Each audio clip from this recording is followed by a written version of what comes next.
നമസ്കാരം. Voters choice 2024ലേക്ക് ഏവർക്കും സ്വാഗതം. ഇപ്പോഴത്തെ തെരഞ്ഞെടുപ്പ് ട്രെൻഡ് ആർക്ക് അനുകൂലം എന്നുള്ള ചർച്ച ഞങ്ങൾ കഴിഞ്ഞ എപ്പിസോഡിൽ തുടങ്ങിയതാണ്. കുറേയേറെ മണ്ഡലങ്ങൾ നമ്മൾ കവർ ചെയ്തു. ഇനിയും കുറച്ച് മണ്ഡലങ്ങൾ കൂടി പരിശോധിക്കേണ്ടതുണ്ട്. അതുപോലെ തന്നെ നരേന്ദ്രമോദിയുടെ തെരഞ്ഞെടുപ്പ് റാലികൾ ജനമനസ്സിനെ സ്വാധീനിക്കുമോ പരിശോധിക്കാം നമുക്ക്. ചർച്ചയിൽ പങ്കെടുക്കുന്നു അഡ്വക്കേറ്റ് എ ജയശങ്കർ, രാഷ്ട്രീയ നിരൂപകൻ, ഒപ്പം തന്നെ കേരള കൗമുദി അസോസിയേറ്റ് എഡിറ്റർ ശങ്കർ ഹിമഗിരി. ഇരുവർക്കും സ്വാഗതം വോട്ടേഴ്സ് ചോയ്സ് 2024ലേക്ക്.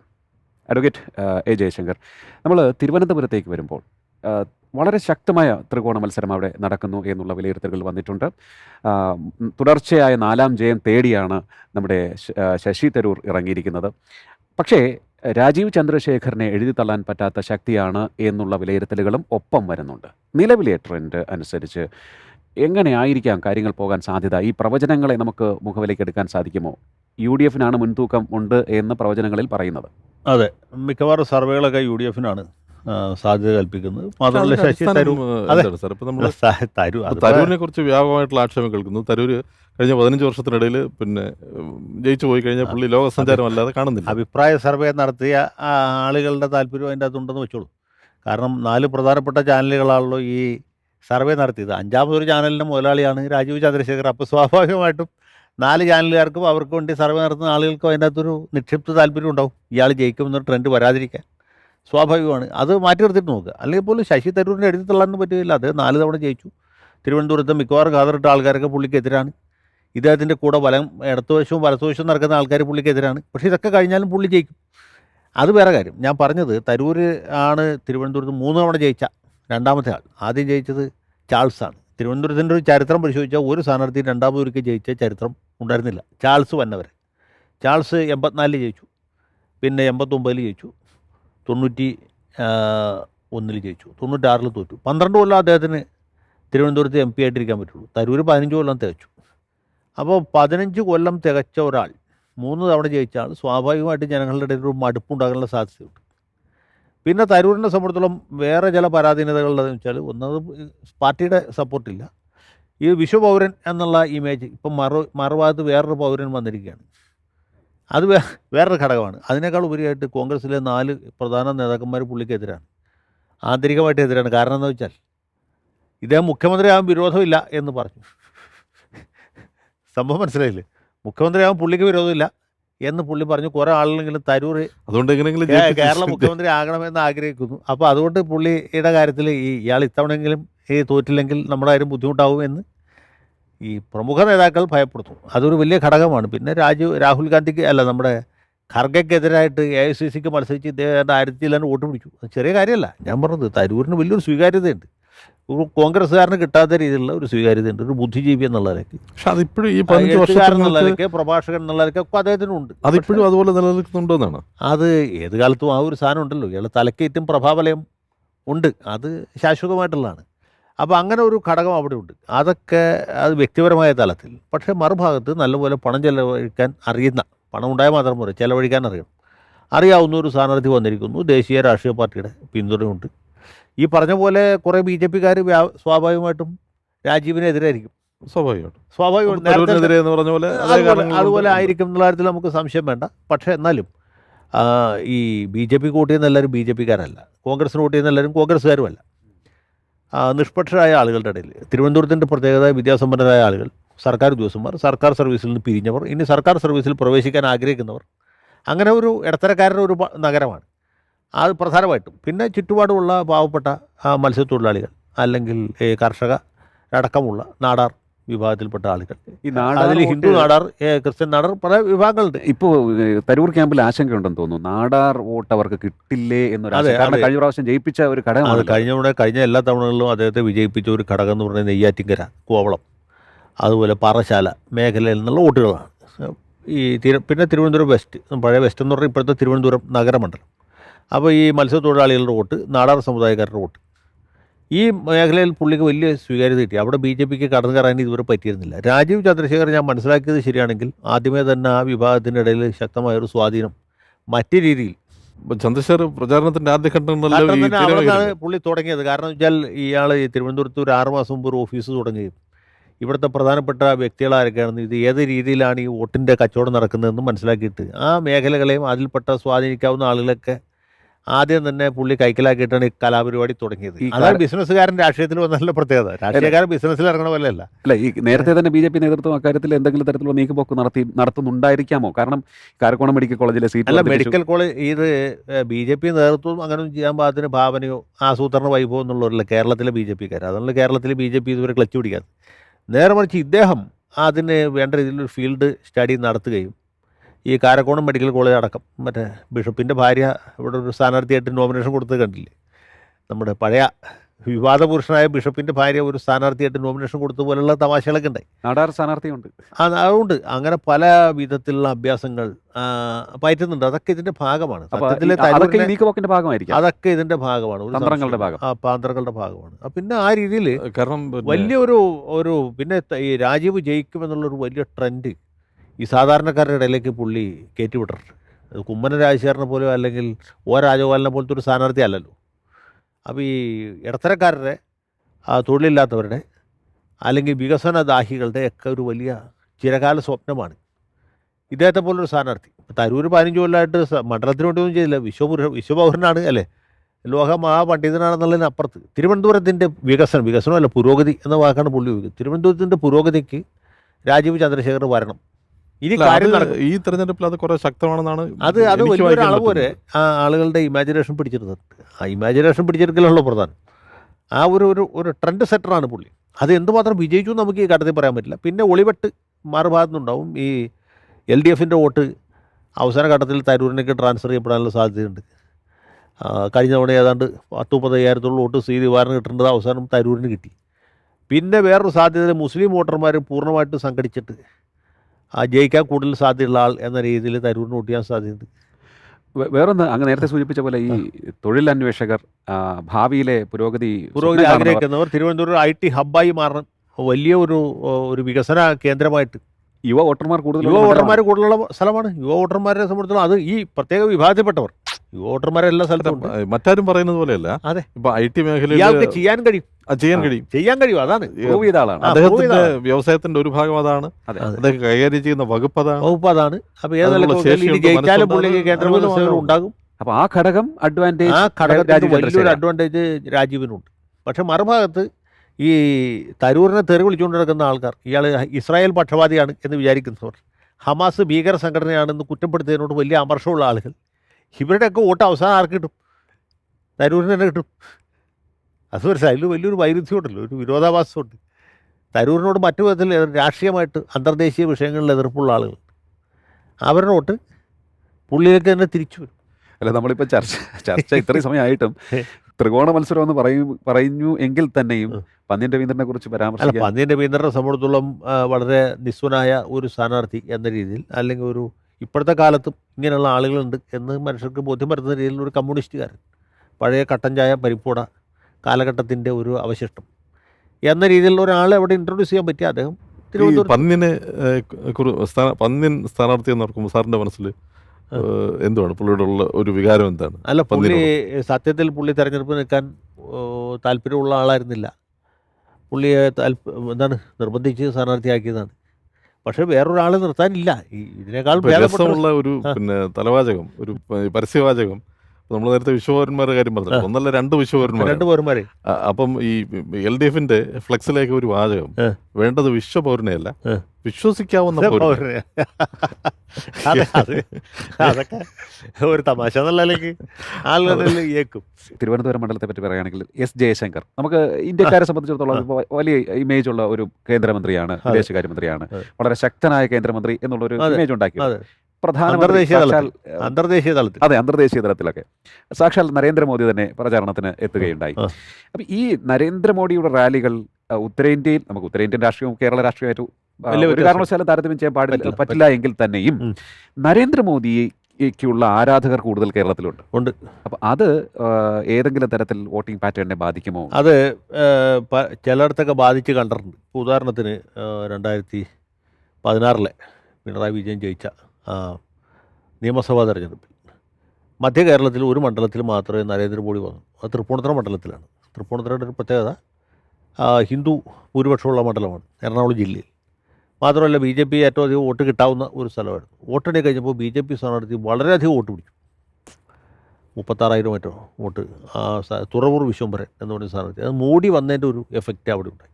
മോഡിയുടെ പ്രചരണ യോഗത്തിൽ വലിയ ഒരു ഇമ്പാക്റ്റ് ജനങ്ങളുടെ ഇടയിലൊരു ഇലക്ട്രിഫയിങ് എഫക്റ്റ് അവിടെ ഉണ്ടായി. അതുപോലെ ഒരു സ്ഥാനാർത്ഥി പണ്ട് നെഹ്റു പ്രചരണത്തിന് വരുമ്പോൾ ഉണ്ടാകുന്ന പോലെ, അല്ലെങ്കിൽ പിൽക്കാലത്ത് ഇന്ദിരാഗാന്ധി ഉണ്ടായിരുന്ന പോലെ, അങ്ങനെ ഒരു മാഗ്നറ്റിക് കാന്തിക ശക്തിയുള്ളൊരു ഒരു ക്യാമ്പയിനറാണ് നരേന്ദ്രമോദി. അതുകൊണ്ടുള്ള അദ്ദേഹം എല്ലാ സ്ഥലത്തും പോയി പ്രസംഗിക്കും.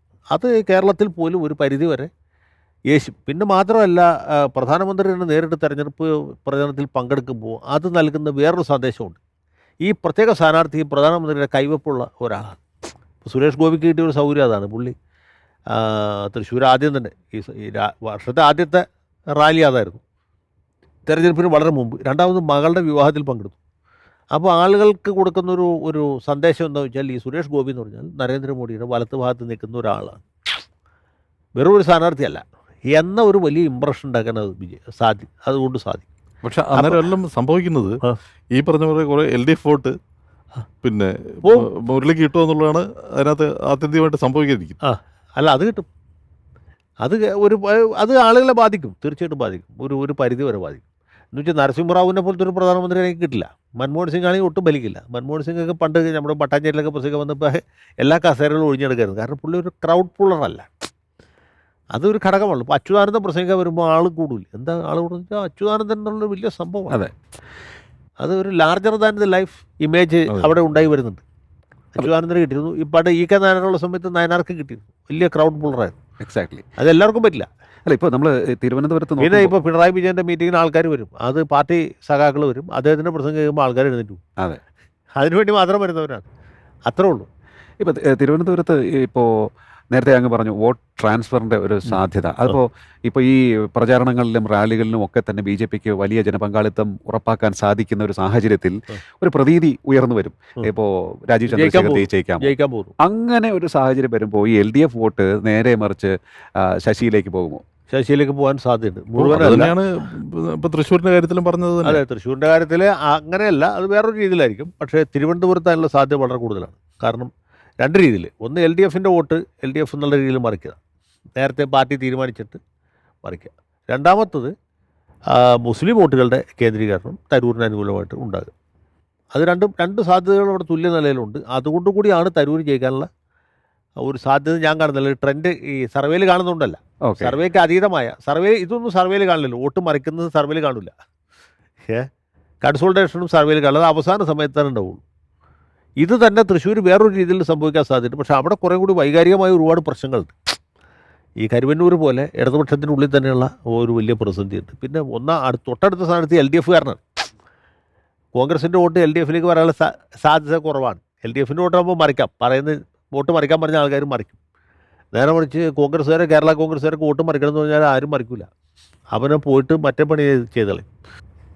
ഈ തൃശ്ശൂരും തിരുവനന്തപുരത്തും ഈ പറഞ്ഞ പോലെ BJP സ്ഥാനാർത്ഥികൾ ജയിക്കാൻ സാധ്യതയുണ്ട് എന്നുള്ള വലിയൊരു ഹൈപ്പ് വരുമ്പോൾ സംഭവിക്കാവുന്ന കാര്യങ്ങളാണ് നമ്മൾ പറഞ്ഞത്. ഈ രണ്ട് മണ്ഡലം വിട്ടാൽ BJPക്ക് ജയസാധ്യതയുള്ള മൂന്നാമത്തെ മണ്ഡലം ഏതാണ്?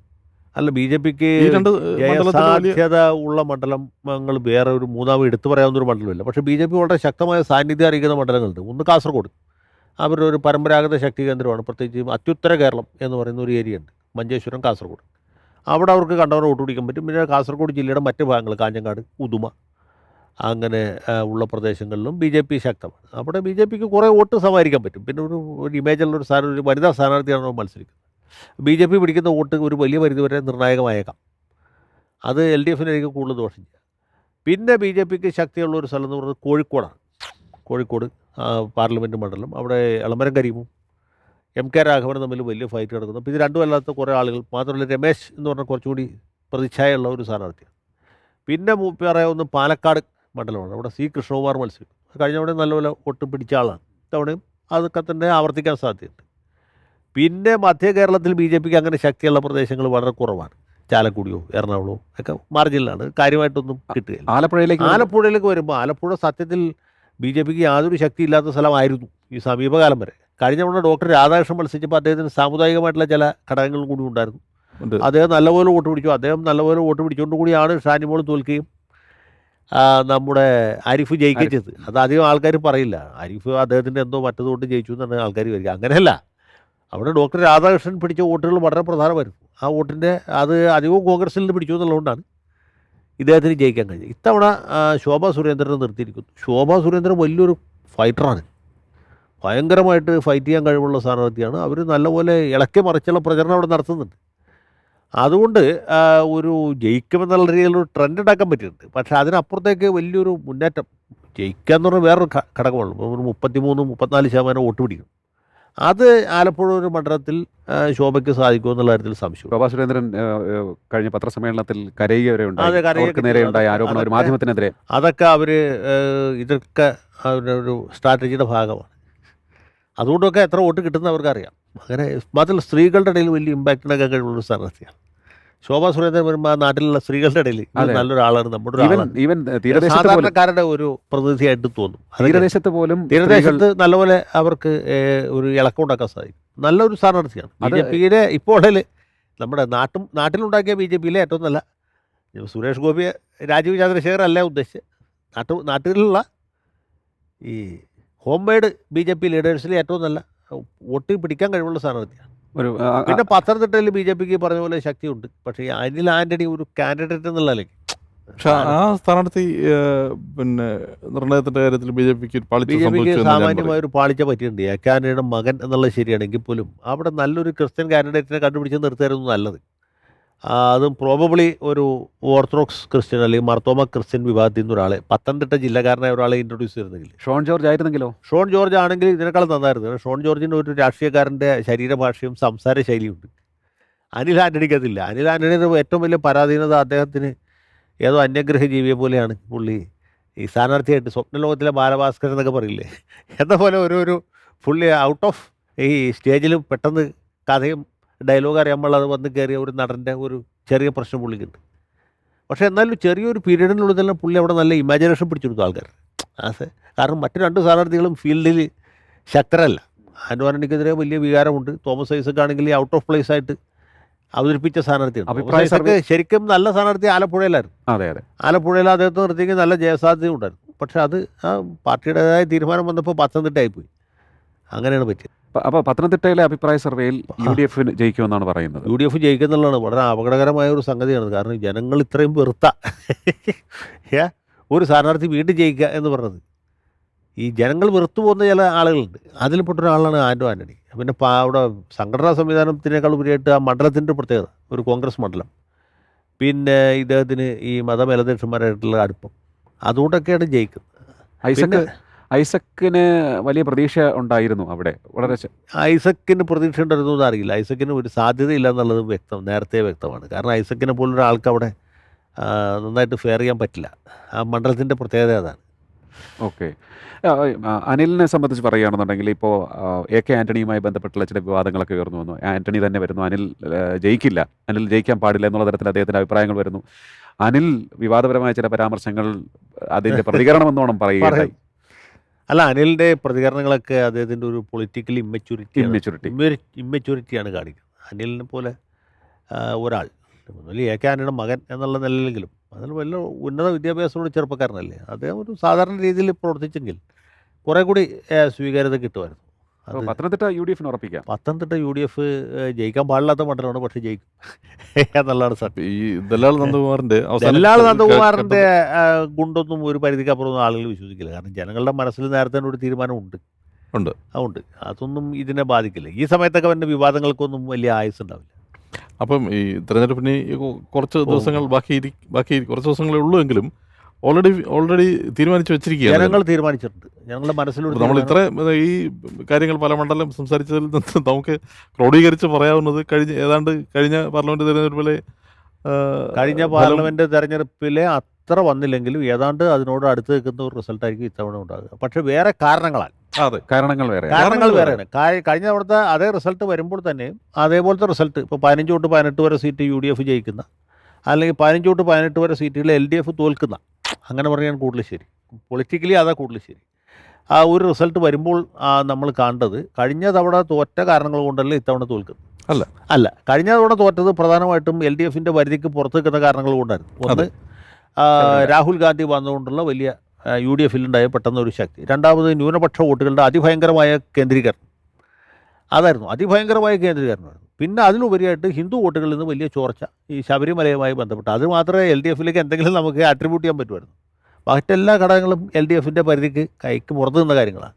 പക്ഷേ ഇത്തവണത്തെ പ്രശ്നം എന്ന് വെച്ചാൽ യു ഡി എഫ് ജയിക്കുന്നു എന്നുള്ളതല്ല, എൽ ഡി എഫ് തോക്കുന്നു എന്നുള്ളതാണ്. അതിൻ്റെ കാരണം ഇവിടുത്തെ സർക്കാരിനോട് ജനങ്ങളുടെ ഇടയിലുള്ള വലിയ വിപ്രതിപത്തി, ഈ നവകേരള സദസ്സ്, അതുപോലെ ഉള്ള സിദ്ധാർത്ഥൻ്റെ കൊലപാതകം, അതുമല്ലെങ്കിൽ മറ്റേ മാസപ്പടി വിവാദം, കരുവന്നൂർ കോപ്പറേറ്റീവ് ബാങ്ക്, ഇതിൽ ഓരോന്നിലും പ്രതികരണം നടത്തി പിന്നെ മുഖ്യമന്ത്രിയും CPM സ്വയം കുഴപ്പത്തിലായത് ജീവൻ രക്ഷാപ്രവർത്തനം.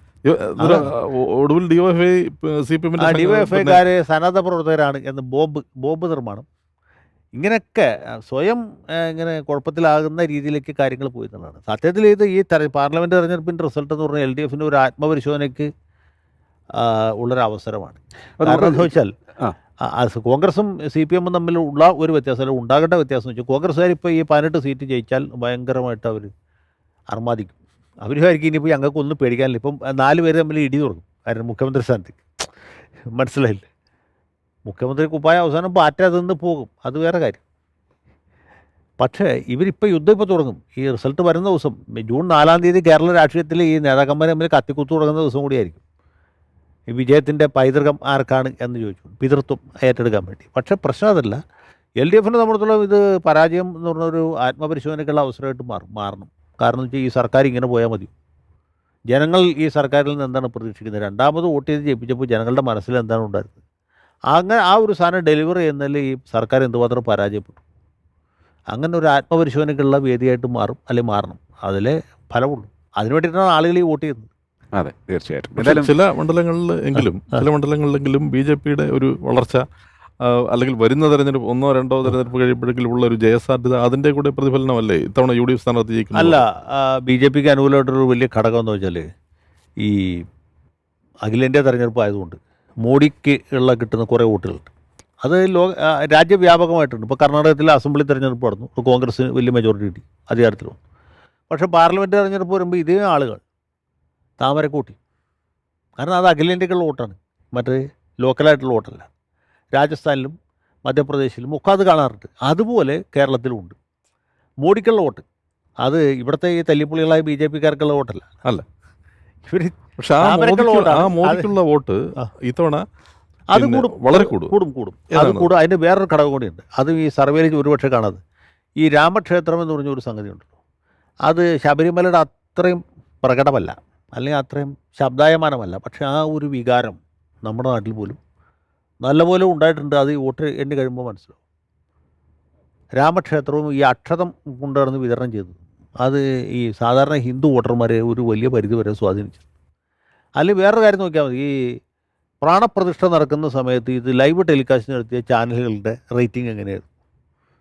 ഇതിൽ പങ്കെടുക്കാത്ത ചാനലുകളുടെ റേറ്റിംഗ് എങ്ങനെയായിരുന്നു? അത് കുത്തനെ കിഴപ്പോട്ട് പോയി. ഇത് മറ്റത് ഭയങ്കരമായിട്ട് കയറിഞ്ഞു. അതിൻ്റെ അർത്ഥം എന്ന് വെച്ചാൽ ആളുകളൊക്കെ വീട്ടിൽ നിന്ന് ഇതൊക്കെ TV യിൽ കാണുമായിരുന്നു എന്നുള്ളതാണ് ഞാൻ പറഞ്ഞത്. നമ്മളിത് ഒരു വിഷയമല്ല എന്നൊക്കെ പറയുമ്പോഴും അതൊരു വിഷയം തന്നെയാണ്. അത് എത്രമാത്രം റിസൾട്ടിനെ സ്വാധീനിക്കുക എന്നുള്ളത് നമുക്ക് ഇന്നത്തെ ദിവസം ഇവിടെ നിന്ന് പറയാൻ പറ്റില്ല. തീർച്ചയായിട്ടും. എന്തായാലും അഭിപ്രായ സർവേകൾ വെച്ച് നോക്കുമ്പോൾ, നിലവിലെ ട്രെൻഡ് വെച്ച് നോക്കുമ്പോൾ LDFന് കാര്യമായ പ്രതീക്ഷയ്ക്ക് വകയില്ല. അവർക്ക് പക്ഷേ കഴിഞ്ഞ പ്രാവശ്യത്തെ ഒന്നിലായിരിക്കില്ല, അതിൽ 1-2 സീറ്റ് കൂടുതൽ കിട്ടിയേക്കാം. UDFന് പക്ഷേ 15 മുതൽ 18 വരെ സീറ്റ് നേടാനുള്ള സാധ്യതയുണ്ട് എന്ന് പറയുന്നു. BJPയുടെ സാധ്യതയിലേക്ക് വരുമ്പോൾ 0 മുതൽ 2, അതായത് തിരുവനന്തപുരം, തൃശ്ശൂർ, ഈ 2 മണ്ഡലങ്ങളിലെയും പ്രവചനം അസാധ്യം എന്നുള്ള നിലയിലേക്ക് പോകുന്നുണ്ട്. എങ്കിലും തിരുവനന്തപുരത്ത് നേരിയ മുൻതൂക്കം ഇപ്പോൾ ശശി തരൂരിനാണ് എന്നും പറയപ്പെടുന്നുണ്ട്. എങ്കിലും BJPക്ക് പ്രതീക്ഷ ഈ 2 മണ്ഡലങ്ങൾ മാത്രമാണ്. വോട്ടേഴ്സ് ചോയ്സ് 2024 ഈ അധ്യായം ഇവിടെ പൂർണ്ണമാകുന്നു. ചർച്ചയിൽ പങ്കെടുത്ത advocate A. Jayashankar, Kerala Kaumudi associate editor Shankar Himagiri, ഇരുവർക്കും നന്ദി. നമസ്കാരം.